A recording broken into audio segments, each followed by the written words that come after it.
everyone. Hi, I am Sarah Turner. I'm the director of the Paul Mellon Centre for Studies in British Art, and I want to welcome many of you back to day 2 of the What is Research Now festival, both in the room and also our audience and community who are joining us online. And welcome, some of you I think are coming for the first time today, so it's great to have you with us. And I really want to thank everyone, all our speakers, our chairs, our guests, and the PMC, the team, the wonderful team who've made this happen. You've all committed time and energy and presence to this gathering, and I think these are things to really celebrate in these times. So yesterday we began with 3 conversations with artists about their research practices, approaches, and their kind of proposals, I think. Many of them were really thinking about the future. And these, I think, for those of you who are here and who listen to them, they were all rich and such inspiring and generous dialogues between Shiraz Beju and Eko Eshun, Alberta Whittle and our own Shreya Chatterjee, Grace Nodutu and Sophia Yadong Hao. And what I really took away from these talks was a sense of research, and the act of researching, not so much something that's about this quest for knowledge or definite answers, but we had kind of phrases such as methods for opening up cracks or peering into the gaps, whether those are gaps in archives, in collections, in disciplinary frameworks and structures, about speaking with and showing silences and omissions, but through creativity, through offering. And I think that idea of being present, of offering platforms to others, and just being actually brave enough to make things happen in the world, to put your ideas, to put your work out there in different forms, and forms which are purposefully open-ended as well. There was talk about returning to work yesterday, of making things and coming back to it, digesting it, making it in new forms. Again, I found that really inspiring, that not everything has to be in this finished and perfect state in order to offer it to the world. So these were just some of the themes that registered with me yesterday.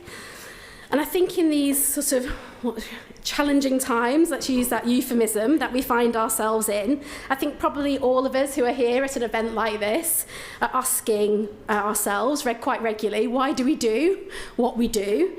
And I want to return our attention to the title of the whole festival, the What is Research Now?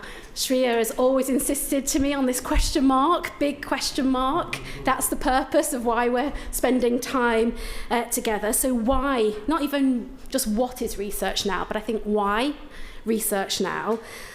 And that kind of pursuit of research, of intellectual searching, the belief in creating communities that value and cherish intellectual ideas or cultivate difference and curiosity. I think that's undoubtedly under threat and being challenged across the globe.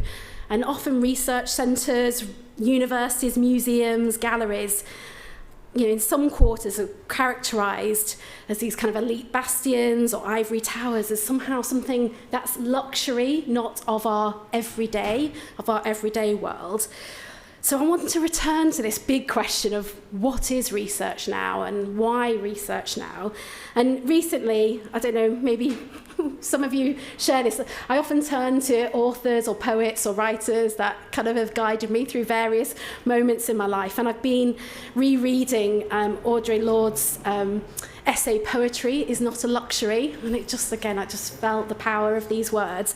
So I just wanted to offer these, as Grace kind of started us with the meditation yesterday, I just want to offer these words, to share them with you and leave them with you as kind of, and be inspired by this idea that, poetry is not a luxury, but research is not a luxury either. And Lorde says towards the end of the text, if what we need to dream to move our spirits most deeply and directly towards and through promise is discounted as a luxury, then we give up the core, the fountain of our power, our womanness. We give up the future of our worlds. And I just love that idea of this future thinking as well. So today we're going to turn to the strand of seeing in the dark, which is us as how the act of seeing and looking must go beyond the visible world. And I'm expecting this afternoon to be sort of full of multisensorial thinking and feeling. And I think together we'll do some of that feeling our way towards what Lord calls the future of our worlds. So we've got a really full and rich afternoon ahead of us. Just a little bit of housekeeping to keep you up to date with the schedule. Unfortunately, Nora Khan is unwell and can't be with us today. So we have reconfigured things, but we've still got a very packed afternoon. So we'll start off with a talk or a conversation between Amelia Scanaliuti and Anne Barlow. And then we'll have time for question and answers. And I hope also this gives us a bit more time together. There's been such incredible engagement and thinking together. So we will embrace that and have a bit more space for thinking together. Then we're going to have tea downstairs, and many of you might have already experienced Wes Goatley's incredible installation, but I think we'll have a bit more time with you, Wes, as well to experience that, and I know you're happy to talk to people about the installation.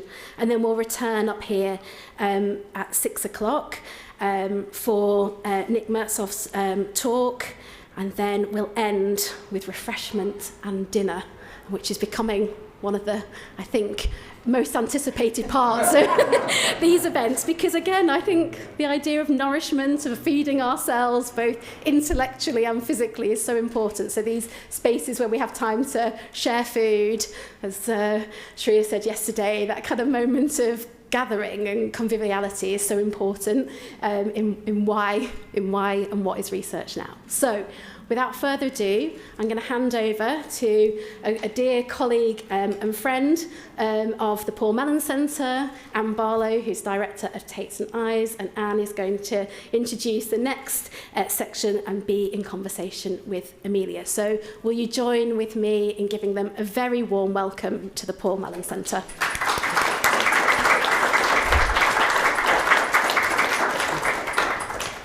Okay. Well, we're both absolutely delighted to be here. Yes. Amelia and I are working together on a solo exhibition of her work that will open on the 21st of November at Tates and Ives this year. And what we thought we would do is intersperse our conversation with excerpts from her film. So tackling some of the core questions that come up in terms of this research conference, and then having a look at the films themselves and going deeper into some of the issues that Amelia is addressing. So I guess with that, we're going to first start with Aldana. Yes, just hello. Also, like very, very happy and grateful to be here. Really amazing place, amazing speakers and team. Yeah.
Okay. It's a really beautiful film to begin with, actually, because if we go back to the Seeing in the Dark strand, it asks how the acts of seeing and looking must go beyond the visible world as we grapple with entangled colonial and capitalist presence. And as an artist, you have a very particular way of seeing and looking, and I'd like to consider several examples of that, including Aldona. Your films span stories that are in some instances more personal, like this one about your grandmother, but in each case they still speak to really critical issues of our time. And in this film, Aldona features Emilia's grandmother, who went blind in 1986 after the explosion of Chernobyl, and who experiences the sculptures in this rather extraordinary park that we visited together, with these incredible statues gathered together by this single man. But she, without sight, of course, she can only experience them through the sense of touch. And when this film is shown, has been shown more recently, there is also like a ceiling of dried herbs that comes down so that you get this other sense of smell. And so while it's a seemingly gentle film, it nonetheless refers to histories of dictatorship and, of course, the absolute failure of nuclear power in this instance. Yeah, always been interested in these different ways of seeing, not visionary, so expanding the senses. So maybe like with journeys, residencies around the world, working with blind communities, I just later on realized the personal story at home with Aldona. So only after those years of like traveling, it kind of crystallized, and it was just one day journey of her life. And the very peculiar park is nearby from her house, with like thousands of Lenins and Stalins and this propaganda music playing in the background. Yeah, and the herbs were collected on the border, which is currently one very intense NATO borders. So Aldona always been, even though like not seeing, but interested in medicinal plants, and like with her friends, you know, making different teas and grappas. And now this border where she used to collect with friends these herbs became very high surveillance border. So it's full of thermo heat cameras, sensors, and all type of soldiers. So yeah, like, so these been collected in Lithuanian border. Also in the last exhibition in Los Angeles, they were mixed together with Californian plants also just before the fires. So somehow these plants become also some very fragile memories. Yeah, it's an older work that we will be showing in Tates and Ives in the exhibition, but somehow, as you were saying, Emilia, it still continues to have such resonance and kind of new significance because of the continually changing political situation today. So it's a fascinating film. We're going to see now a brief excerpt from the film Serena Emilia.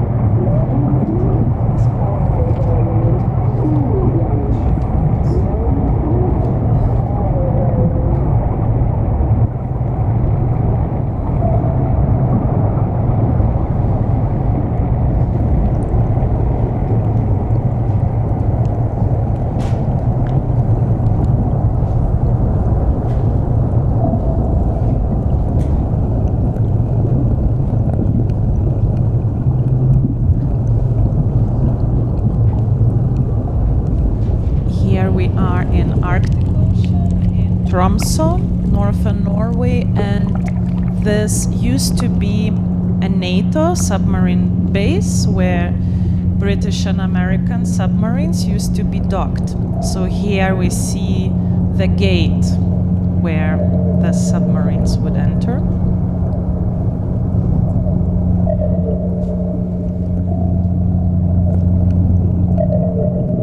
And I was interested how nature took over so fast these structures, Cold War structures.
Celsius degrees.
This is a quite incredible shot in that film, because sometimes when you first see Amelia's films, you might not realize it is actually her.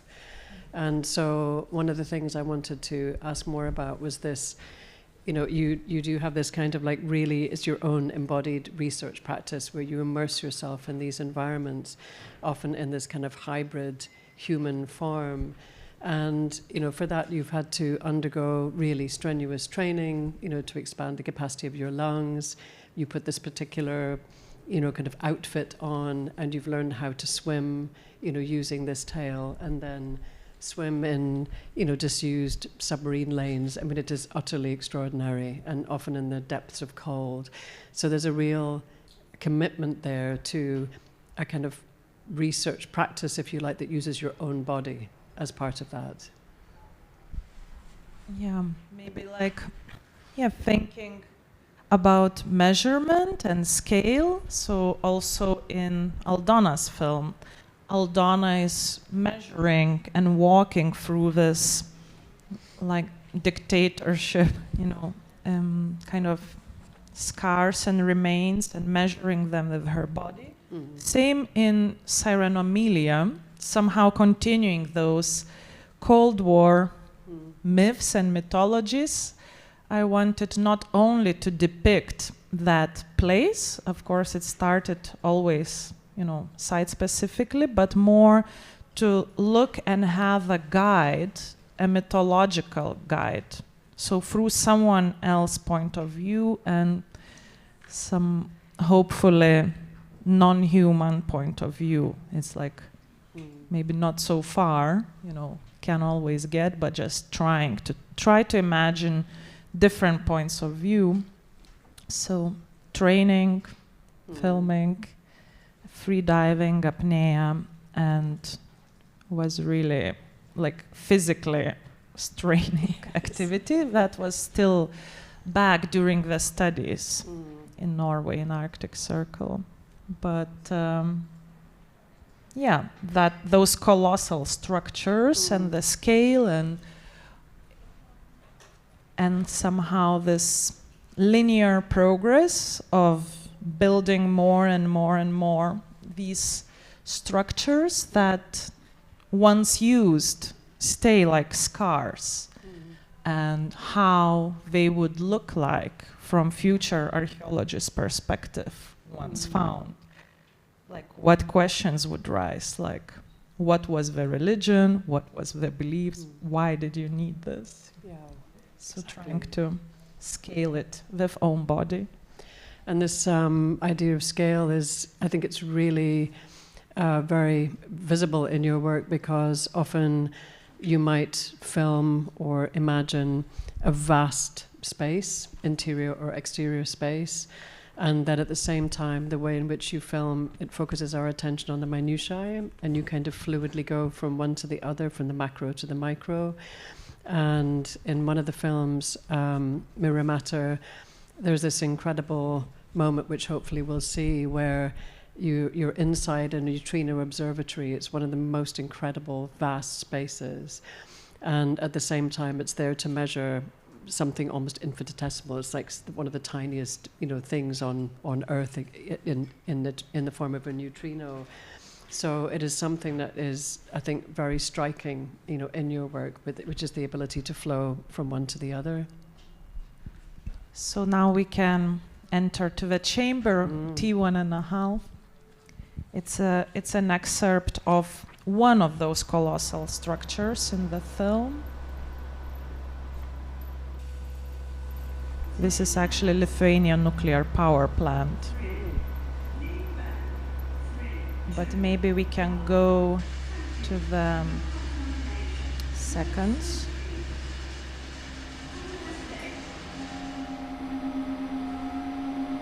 To minute 7. But this is, another colossal structure being decommissioned right now. Ignalina nuclear power plant. And that's a feature-length film. Yeah, this one.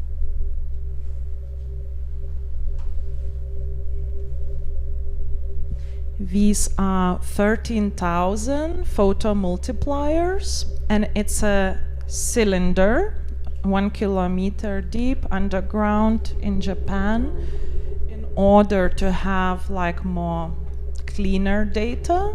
So trying to grasp this most elusive particle, neutrino. But now, Super Kamiokande, but now we are building already another one. Yeah.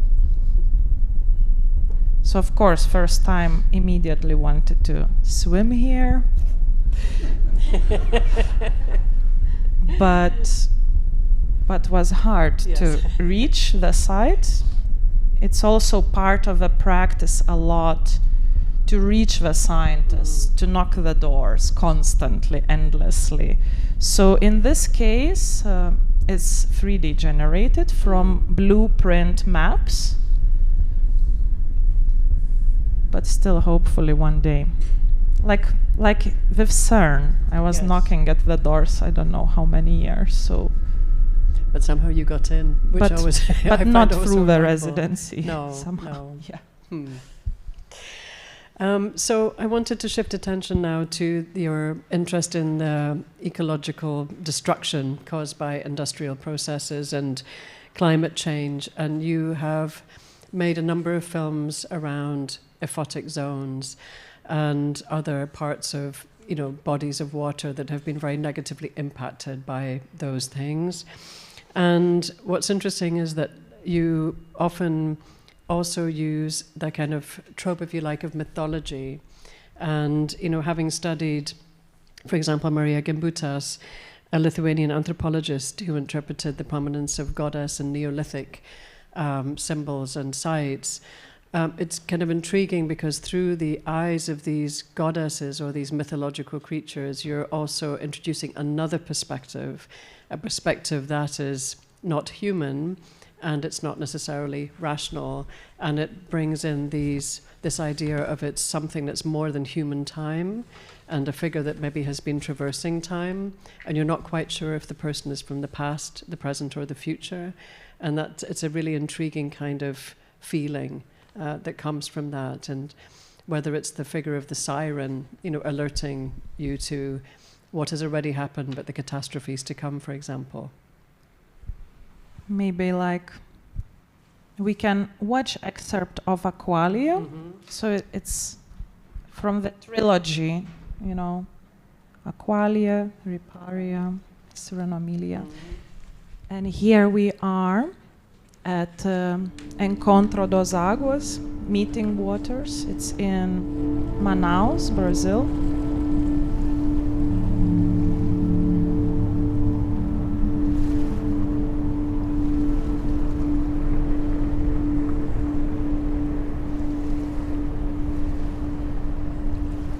Maybe a little louder if possible.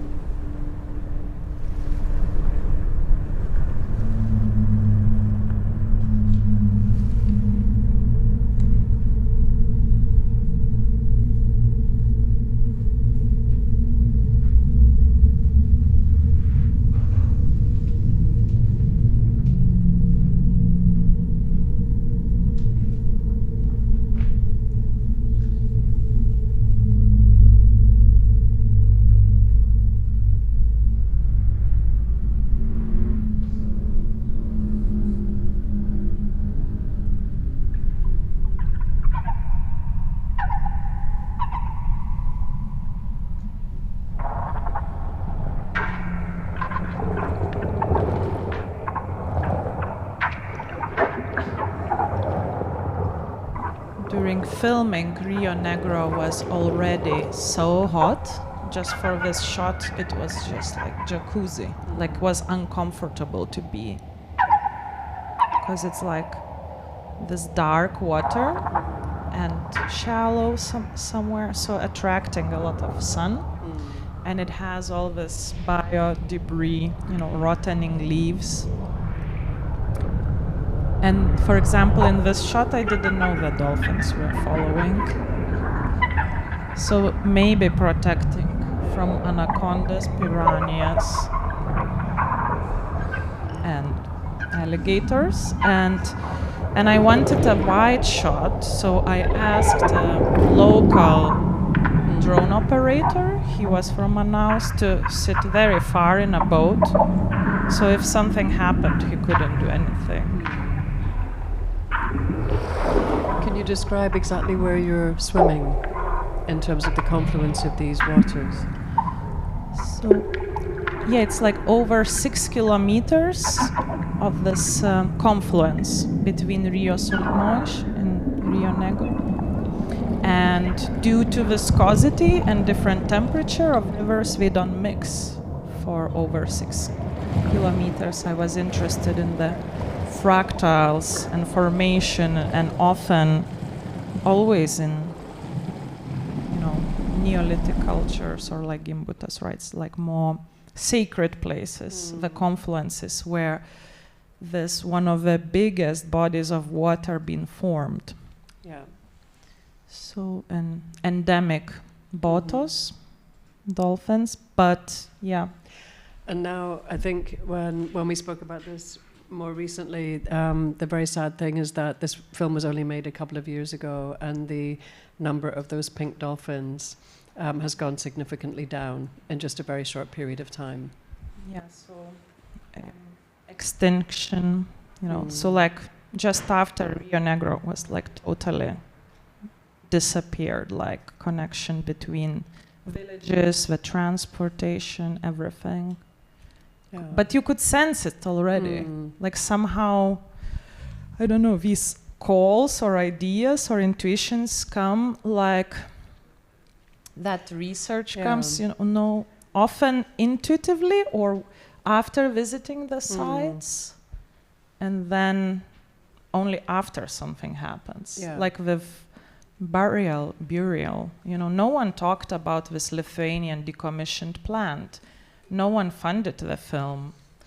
But then HBO came to Lithuania. Yes. Then suddenly it was like interesting topic. people, But yeah. before that, nuclear energy, nuclear burial sites are just invisible. So all these invisible powers and layers like pressing us from all sides, borders and ocean acidity, nuclear, like kind of trying to sense those borderlines somehow. And as part of that, I want to revisit the part of the discussion where you were mentioning the efforts that you have to make in order to gain access to specific sites, but also to have conversations with marine biologists, nuclear physicists, and many other specialists in other fields. And in terms of this idea of your active research into the things that interest you, and in your communication with those individuals from other specialisms, what kind of conversations arise, and how do you create meaningful connections in terms of your interests? So been quite few years now, I think like maybe 12 years since Siren Amelia, while filming in Spitsbergen, Svalbard, and was an artist in residency program where I had to live in a hut alone, and there were like 100 scientists from different stations, from different countries. So I think there, this collaboration and hands-on on expedition started, like going on the field, going to measure Earth's magnetotelluric field, or taking out plankton samples, discussing. But it's really like also often personal, Yeah. It's like very hard on institutional level, like let's say with CERN or others, like would be hard to approach, like it's more like through people. Yeah. So also one recent great collaboration happened with Temple University in Philadelphia, and that's where a photic zone film was born from those hard drives. I often come like archaeologist and I'm like, do you have like scans? Do you have lying hard drives? We like, no, but suddenly they have, and then just digging through those hours and actually the way the scientists filmed that sea basin, it's really cinematographic and great. Like that kind of vision piercing through. And in terms of the role of what you might call the imaginary, in your films combine things that are real, so real film footage of particular sites, and then in other instances there is also this feeling that arises because you have brought, for example, the work of Alexandra Kasuba into the same space-time as yourself, and created a conversation in a film called Circular Time. And that is also really interesting in terms of how you combine those and how you use the kind of imaginary to bring these things together. And I think we might be able to see an excerpt of that in a few minutes. But it would be interesting to talk more about how you weave these things together. I guess already the characters or artists like Kashuba that I choose or that I'm interested in often are also elderly. I'm like just obsessed with knowledge.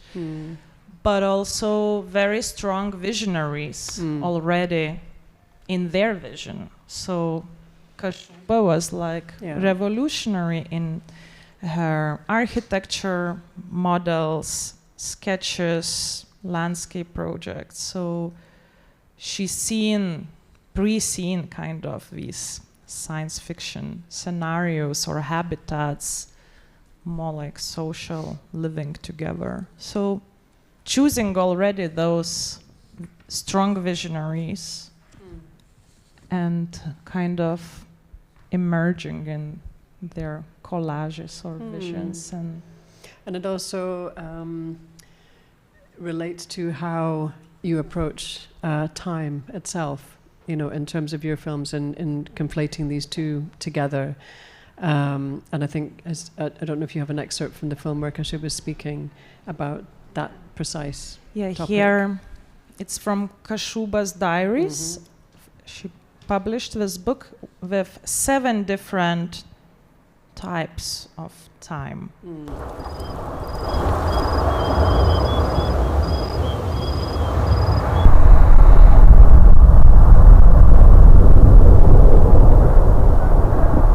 Personal time.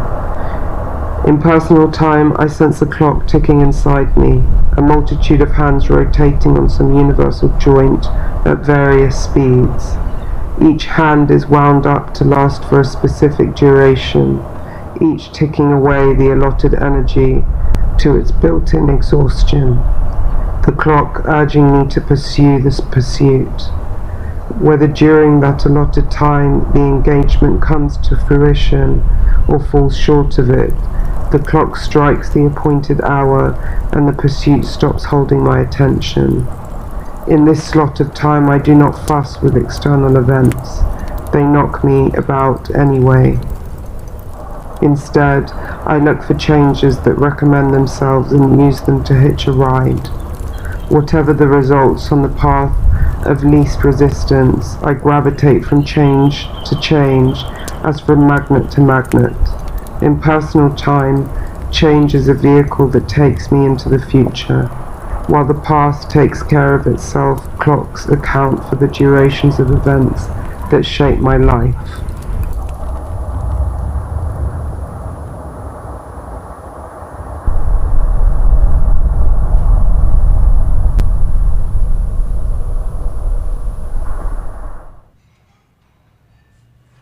Beautiful. Before we talk about your month-long residency, which has literally just finished in St. Ives, we just came directly here to London to take part in this conference. It's a really interesting connection in a sense because you are also part of a group called New Mineral Collective with the artist Tanya Bus. And you have described this as the largest and least productive mining company in the world, and as an organism that infiltrates the extractive industry with alternative forces such as desire, body mining, and acts of counter-prospecting. So this in itself was fascinating for us in terms of, the invitation for you to come to a geography that is absolutely peppered with, the residue of mining, one of the, I guess it's one of the most riddled in the world in terms of number of, holes in the earth, and to have knowledge of that part of your practice was really interesting. And I wondered if you could say a bit more about that, and what your collaboration does. Yeah, so it's already 12 years now. So I think we have different chapters where myself and Tanya were more as observers in this like Arctic landscape when we studied, then more kind of like donated our bodies to the research, like more to mine through our own skin, and all this kind of spa and floating, like hydrotherapies came, and erotics of counter-prospecting. And the last current research was like in Toronto Biennial before, looking in Ontario region more, and looking into these, again, invisible stratas of land ownership. So we were more practicing counter-prospecting technique and taking mining awareness course and acquiring these prospectors licenses in order to protect the land at least for 7 years, in order not to be prospected by other corporations, and also participated with our fake booth in PDAC, this World's Prospector Summit in Toronto. It's like being capital of mining and stock exchange. So yeah, and just recently published a book. So that's been a beautiful journey, and it's still continuing. Still continues. I mean, it takes me to your time in Cornwall, and you know, Cornwall has, as many of you will know, a very specific geography in terms of that post-industrial landscape for both, well, fishing, but mainly mining. But it also has so many Neolithic sites, Neolithic monuments. So you get this sense of kind of almost deep time, just literally through the landscape, from these kinds of structures to the fact that we have Goonhilly Earth Station and this kind of connection to space and potentially the future. And when you came to Cornwall, I wondered how, in the last month that you've had, how it has built on, you know, your interest in deep time and the Neolithic and mythology, and just initial feelings after that month of being there. Yeah, it's still very fresh. So let's see what comes out from it. But mostly, I think, was maybe not the mining in this case, but was more Neolithic, because it's really big history, and really can feel strong energy. Every stone, and like, so it had like everything, both, you know, from Neolithic to space age, a lot. So, and this idea of portals, yeah, man and tall, there is this stone with a hole. So it's literally you enter the other portal. So hopefully we'll be building some of these ideas into the exhibition that will open in November. But yes, we can probably finish there.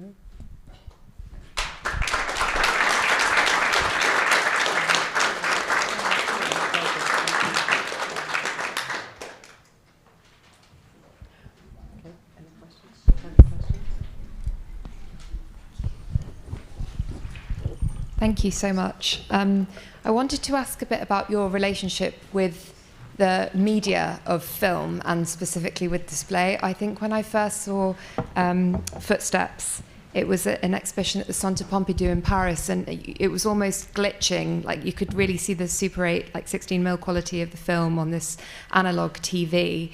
And we were talking a bit yesterday about this kind of imperfection of film in some circumstances, and the way that we've seen all of the films today are so highly polished. So I wanted to ask a bit about your relationship with not just the media of display, but how that also then feeds into some of the ideas we've been talking about with time. Yeah, thank you.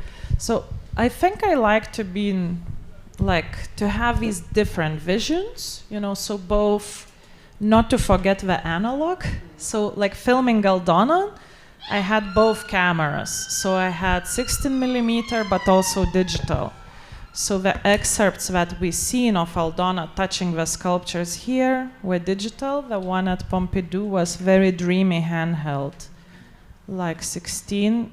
So now in St. Ives, more like back to 16mm, because you could never capture that light. I think of sunsets of stones, maybe in digital, maybe. So like, but different, always different. LiDAR scans, you know, infrared cameras, drones, underwater submarine cameras, or, you know, hopefully when could make more like sculptural work, maybe no cameras at all, you know, it could be just through touch. So I think every time this mediums twisting and shaping and yeah, but I feel these pixels that we see are like clay, so it's like sculptural. So it's very important how they are presented also in the installation space. It's usually not on the monitor, it's like entire space, or in the Pompidou option was just very simple Hunter X TV. But then it's just TV in itself becomes just sculptural, kind of monolith. But the space, the body in the space, the mirror ceiling.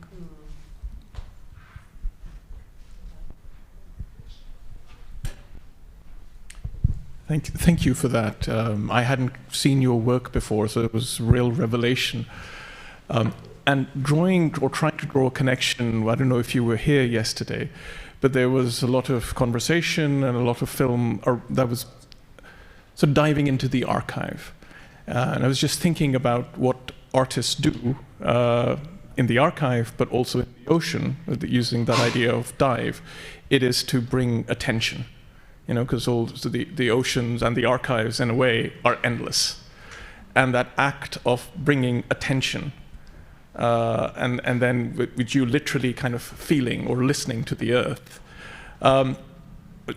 connecting those two things and maybe just asking you as to how do you choose what to bring your attention to?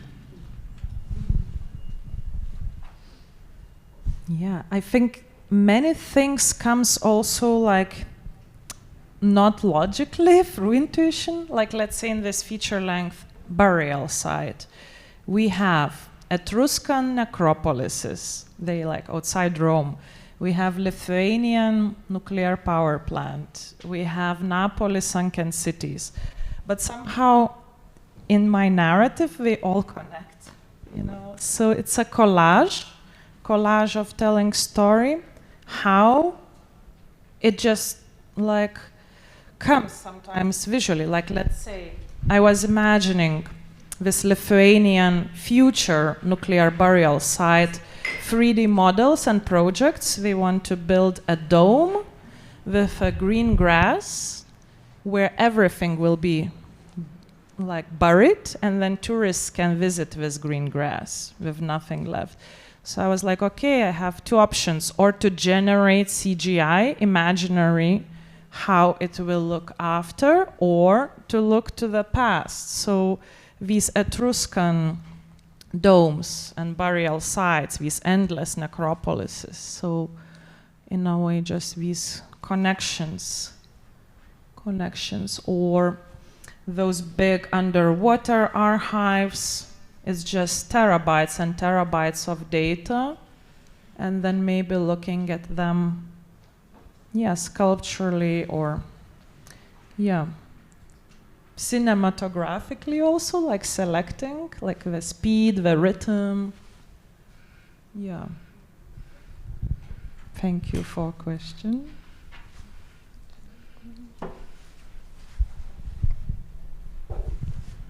Thank you. I wanted to ask you a question about affect. Thinking about the film clips that you've shown, they're all sites of great violence, nuclear violence, ecological violence. But the overarching sense I get watching them is of peace. They seem very beautiful, this image of these herbs, although they were possibly obtained with great difficulty and in kind of not very safe situations. And also, maybe also thinking about the difficulty in accessing many of the spaces or all the spaces. So what goes behind it is in such huge contrast to what we see. So I was wondering if you could say a little bit about that. Thank you. Yeah, so I guess often playing with that paradox, like to question, to show what's hidden, often these places that we cannot access in daily life. So let's say in film Riparia, it's about a river in Switzerland and France, Rhone River. It's like many dams, water dams, over 40 dams, very violent places, just like taking from the river, taking. But then when it was installed, I tried more to build this like temple with these characters. So to create this place where we can bring back and worship the river. So somehow from this constant taking to put back. So also thinking about nuclear or burial. It's like total absurd Sisyphean human loop, taking out from Earth uranium, having all this power plants, and then trying to dig it back, but just like in a way worse condition. So it's like this loop, and just like observing this absurdity of this like very weird human actions, violent actions, and often not thinking about future. Therefore, recently I'm more and more looking to Maria's Gimbuta's theories, like more peaceful matriarchat cultures before Spartans arrived, before war culture, so that it can be civilization without war. Hopefully. There used to be. Hi, I think I have the microphone. I'm happy to pass it in the front one. Yeah. Okay, great. Thanks for your work, Emilia, and for the conversation. My question sort of relates to maybe an earlier speaker about how you negotiate the huge areas of other people's expertise, quite often scientific expertise, with your intuition and your skill and your training.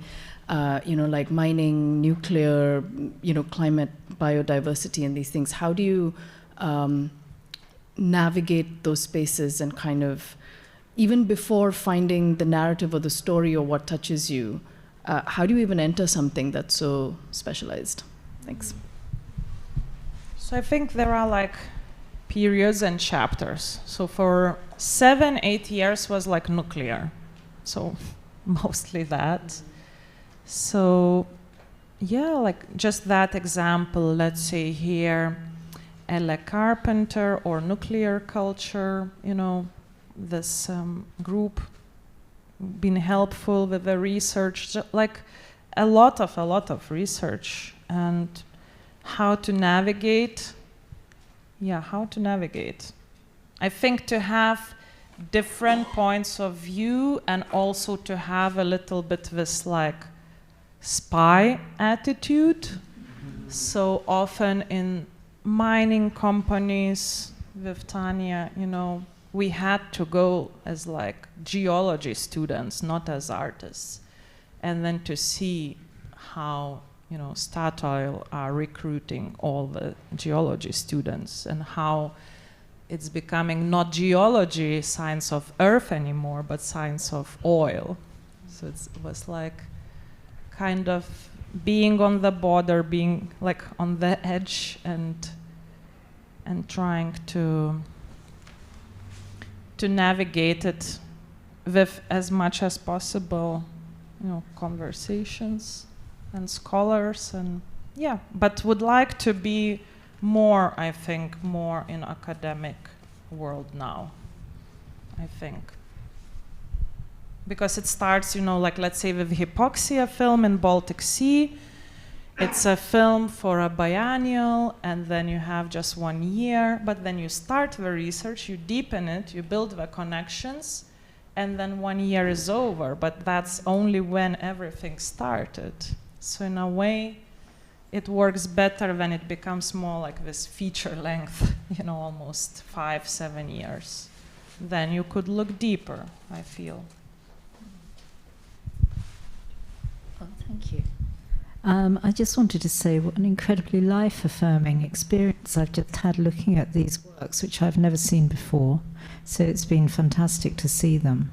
And I suppose the thing that I'm taking away from it is that despite, as you said, all the man-made, and let's face it, it's mostly man-made destruction, there's an incredible sense of living on, living out, and survival, which I find incredibly life-affirming in all these films.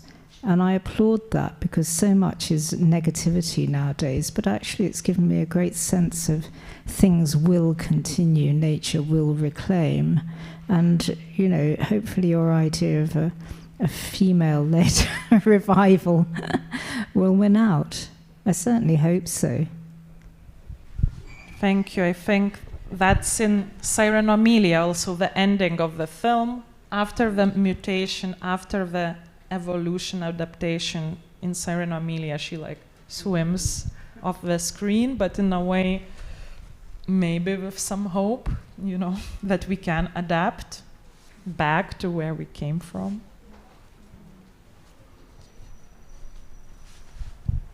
Hello, I just wanted to ask you about, I think you combine things about war and the kind of threat of war very cleverly with ecological disaster.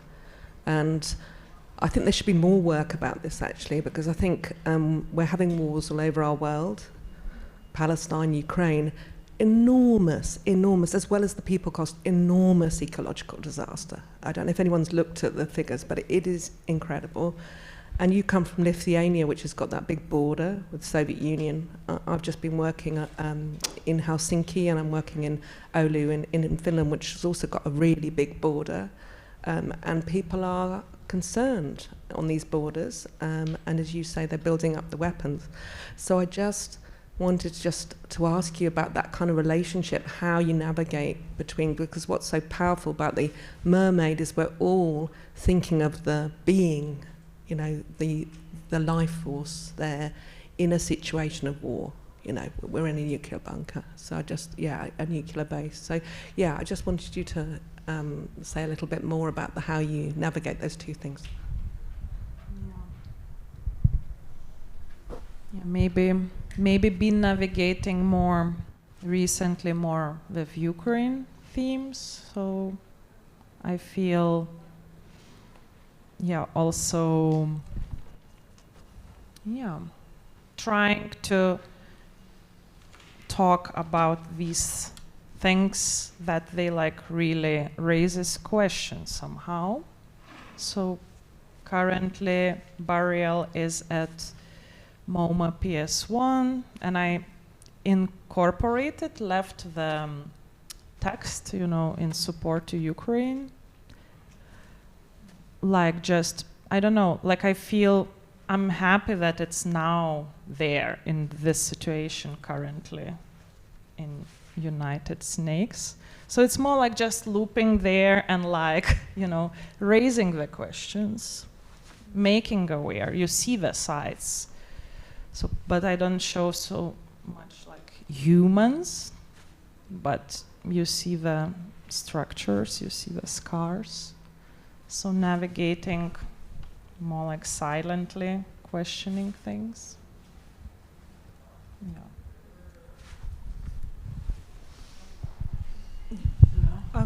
Hi, thank you so much for the presentation. It was really beautiful. I just have maybe more of a on the side question, but there is a reoccurring element of water, you know, in your work, quite a lot. And of course, part of it is because of the environments that you research.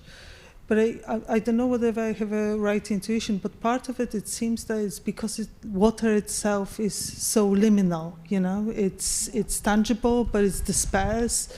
It moves, but at the same time, it occupies a certain territory.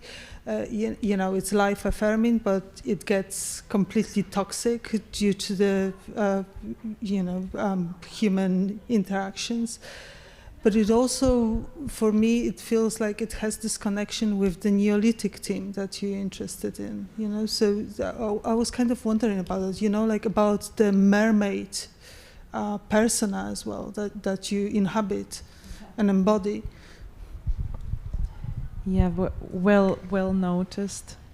Yeah. Later on, like while creating Siren Amelia, I seen this Roger Penrose sketch, like from physics perspective, like using the mermaid as this like parable So half human, half fish is this parable that connects both worlds. So the underwater world is like quantum, unknown, dark, unseen, and the human part is like Newtonian, visible, all what's around. So it's like this, always I'm interested in that liminal space, to pierce through, to go through the portal.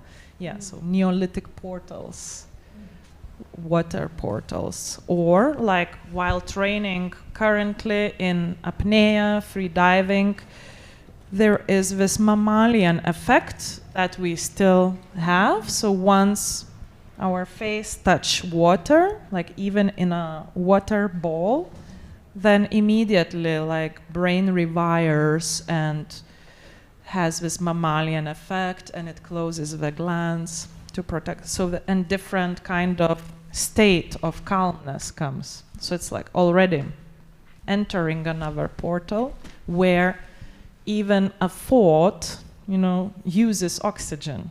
So like in free diving world, we say like you should not think, just like totally be in the state. Time is different when you dive, isn't it?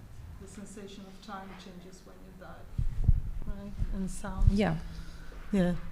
It's different time. Like you different see time. differently when you dive, I think, as well, which is what you do, right? I always had this dream to have some glasses. It happens in filmmaking, but to have different visions every day, dog vision, cat vision, mosquito vision, salmon vision. Human vision is pretty limited.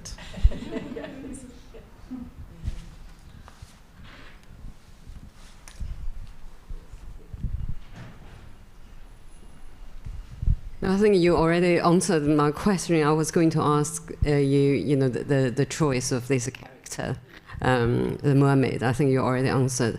But I thought I would like to just comment on the idea of scale. Very early on in conversation, you mentioned the scale. And that really, it's just a comment I felt, how you zoom out and almost cast another kind of angle for us to look back at human existence, not to just centered on ourselves, but placing us within this vast time space.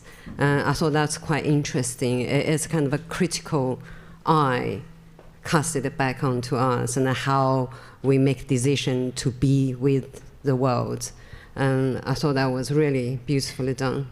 That's just a comment. Thank you. Yeah, like this vision of blue marble, one scene. So it's like how to create it in daily life, this zooming out vision or zooming in.